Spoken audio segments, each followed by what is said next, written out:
లక్కోజ్ కుమారి విలాక్స్ అండి. నేను ఒక మంచి మాట చెప్పదలుచుకున్నాను.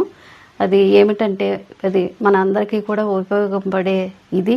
ఏ విషయానికి కూడా మనం కంగారు పడుకోకుండా ఉండాలనేసి నేను ఈ విషయం గురించి మీకు చర్చిస్తున్నాను. అయితే ఏదైనా కష్టం ఉందనుకోండి, దాని గురించి వివరించి చెప్తున్నాను.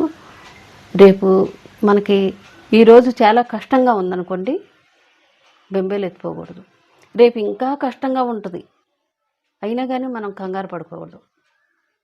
ఎల్లుండి మాత్రం మనం చక్కగా ఒక సమస్య మనకి అనుకూలంగా ఒక అందంగా ఉంటుంది, దానికి మనం సంతోషపడతాం. అంతేగాని ముందల అయ్యో చూసారా నాకేంటి ఇలా వచ్చింది కష్టం అనేసి మీరు బెంబేలేమీ ఎత్తకూడదు. ఏమో చెప్పలేం కదా, ఒకరోజు చూస్తారు, 2 రోజులు చూస్తారు, 3వ రోజు ఖచ్చితంగా మంచి అందంగా ఉండొచ్చు కదా మనకు సంతోషపరుస్తాకి ఆ మాటలో. ఏమండి, మీరేమీ బెంబేలు ఎత్తక్కర్లేదు. దేనికైనా మనం ఓపిక పట్టాలి, తెలుసండి. దేనికైనా మనం ఓపిక బరాయించాలి. ఆ ఓపిక బరాయించిన రోజే మనకి ఒక అందమైన దారి దొరుకుతుంది, తెలుసండి. మనకి ఒక అందమైన దారి దొరుకుతుంది, తెలుసండి.